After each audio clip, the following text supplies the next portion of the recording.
जोहार। जोहार। मेरे तरफ से आपको केंद्रीय महासचिव कुलान प्रमंडल की ओर से आपको बनाया गया, इसके लिए धन्यवाद।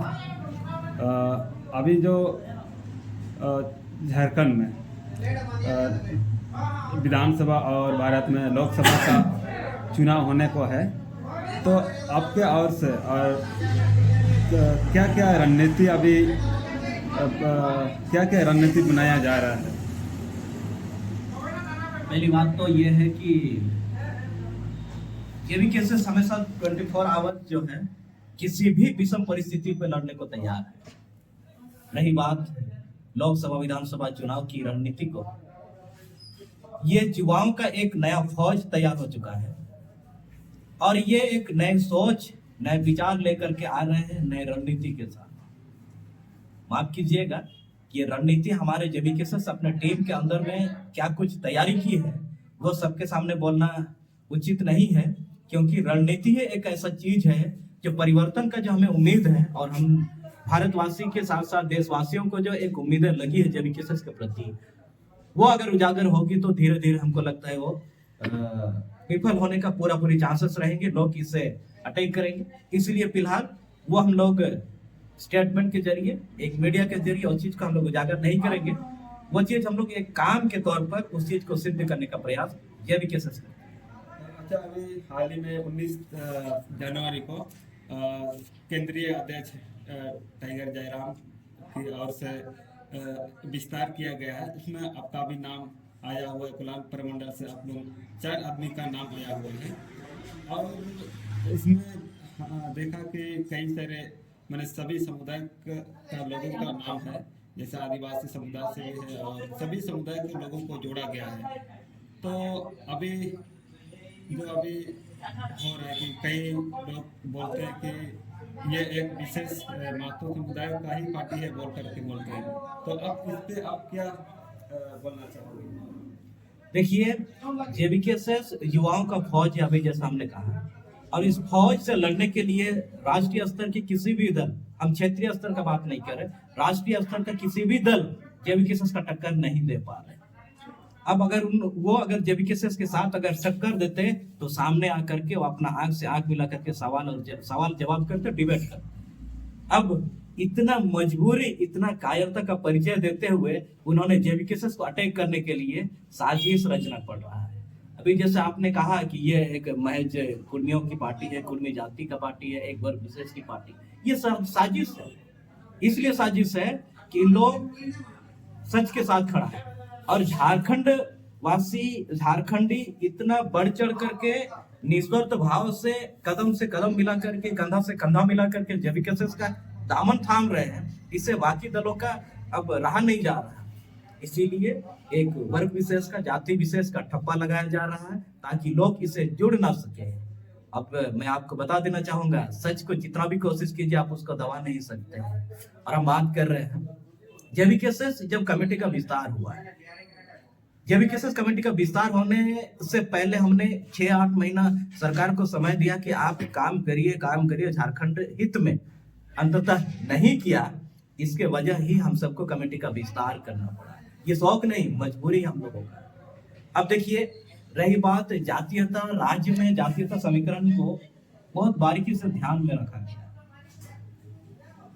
थोड़ा सा हम आपको बताना चाहेंगे, जब झारखंड अलग हो रहा था वर्ष 1912, माफ कीजिएगा, 1912 में देखिएगा, वहां से लेकर के जब से झारखंड अलग का बात उठी, वहां से लेकर के झारखंड अलग होने तक, चाहे हम बात करेंगे ये वर्धमान का, चाहे हम बात करें ठेबले उरांव का, चाहे हम बात करें विनोद बिहारी महतो की, चाहे शिबू सोरेन की, यदि आप 1912 से लेकर 2000 तक यदि आप इसका इतिहास को पलटिएगा, देखिएगा, वहाँ पे सभी समुदाय, सभी जाति, सभी वर्ग के लोगों का एक सामूहिक रणनीति के तहत लड़ी गई थी।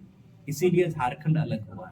अब ये झारखंड उस समय अलग होने की लड़ाई लड़ी गई थी, अब इसमें हक और अधिकार को स्वतंत्र रूप से झारखंडियों को दिलाने के लिए लड़ाई लड़ी जा रही है। अब जाहिर सी बात ये होगा कि आप समझिए, जब अलग राज्य के लिए जब सभी समुदाय आदिवासी मूलवासी के अलावे बाकी जितने भी वर्ग हैं सब एक साथ मिलकर के जब लड़ाई लड़ी गई थी, तो फिर झारखंड का पूर्ण हक और अधिकार के लिए भी सभी जाति और समुदाय का समानुपाती के तौर पर जब तक हम लोग एक नहीं होंगे तब तक हम नहीं ले सकते। इसी अनुपात को ध्यान में रखते हुए ही ये कमेटी का जो विस्तार हुआ है, सबको ध्यान में रखते हुए कमेटी में जगह दिया गया। आपने कहा कि जब 1912 में जय बर्तोलोमन एक छात्र था और 1912 से लेकर 2000 में झारखंड अलग हुआ, क्या ऐसा हुआ कि फिर से 2023 में अब 2023 अभी हो गया है और 2023 से फिर से युवाओं की एक सरकार बनने का बात हो रही है, और जैसे कि जयराम महतो एक युवा है और आप सभी ने भी युवा सब मिल करके पुनः छात्र राजनीति में आकर के आप लोग अगर आते हो तो झारखंड राज्य के लिए क्या क्या आप लोग काम कीजिएगा? देखिए, छात्र जीवन एक ऐसा जीवन है जो कल के बारे में बहुत कुछ आप कर सकते, और कल के बारे में यदि आज अगर आप सचेत नहीं होते हैं तो कल के बारे में जो है आपका विकास नहीं बल्कि विनाश की ओर जो है आपको बहुत जल्द लेके चले। इसी चीज को ध्यान में रखते हुए आप इतिहास देख लीजिए, किसी भी आंदोलन को देख लीजिए, देश में चाहे राज्य में किसी भी आंदोलन को देख लीजिए, हमेशा इसमें बढ़ चढ़ कर छात्रों ने ही हिस्सा लिया है। अभी जैसा आपने कहा, झारखंड अलग के लिए भी जो सबसे पहले छात्रों ने ही आवाज उठाया था। धीरे धीरे इसमें लोगों ने अपना कदम पे कदम कारवां जुड़ता गया। अब ये जब जिस उद्देश्य के साथ झारखंड को अलग किया गया, वो अधिकार, वो हक, वो झारखंडियों को वो सुख सुविधा अगर नहीं मिलती है, इसी चीज को लेकर के एक बार पुनः शोषित पीड़ित वर्ग के जो छात्र लोग हैं, हम जैसे छात्र लोग हैं, आप जैसे छात्र लोग हैं, समस्त इस राज्य के जो छात्र लोग हैं शोषित पीड़ित वर्ग से ही संबंध रखते हैं। पुनः हमारी हक और अधिकार किन लोगों ने छीन रहा है, किन लोगों ने छीन लिया है, उसे मुक्ति दिलाने के लिए, उसे अधिकार दिलाने के लिए एक बार फिर छात्रों ने ही एक आग जलाया है, और ये पूरे प्रदेश में बहुत तेज गति से ये जलने लगी है। मुझे विश्वास है आने वाले समय में यही छात्र भविष्य के जो निर्माता है। आने वाले समय में अगर जिस उद्देश्य के साथ इन लोग आगे आ रहे हैं, अगर पब्लिक का, जनताओं का इस तरह से प्यार और सपोर्ट रहा, यकीन मानिए अब तक का इतिहास में जो चीज नहीं हो पाया है वो तो होगा ही, और इतना लंबे समय तक के लिए, हमेशा के लिए जो है झारखंडियों के लिए चैन का नींद सोने को बहुत सुखमय समय लेकर के जल के ससलाई।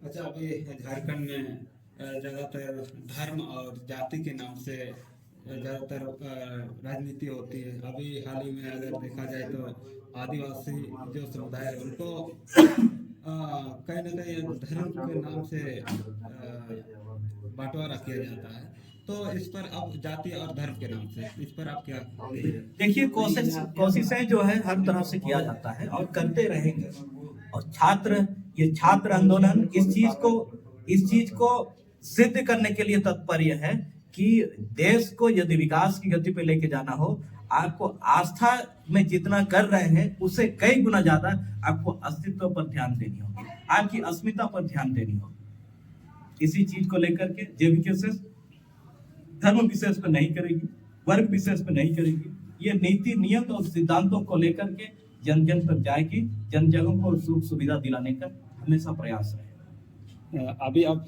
जनताओं को क्या संदेश देना चाहोगे इस जेबीकेएसएस के ओर से?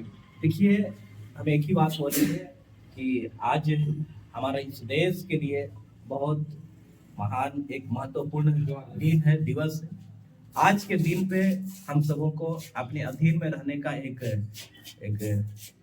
क्रांति मिली थी, और आज ही के दिन से आप अपने इस देश में, अपने लोगों के बीच में, जनताओं के बीच में समान अधिकार, समान पावर, लोगों के बीच में किस प्रकार से समानता, समान भाव के साथ रहना है, उसी चीज को आज ही के दिन में आप संकल्प लें। ऊंच नीच का भाव न रखें, काले गोरे का भेदभाव न रखें, आप कंधे से कंधे मिला करके साथ रहिए, और राज्य और देश का विकास में आप अपना कदम, आप अपना हाथ एक दूसरे को साथ लेकर के चलें। इन्हीं के साथ सबको बहुत बहुत ढेर सारी शुभकामनाएं।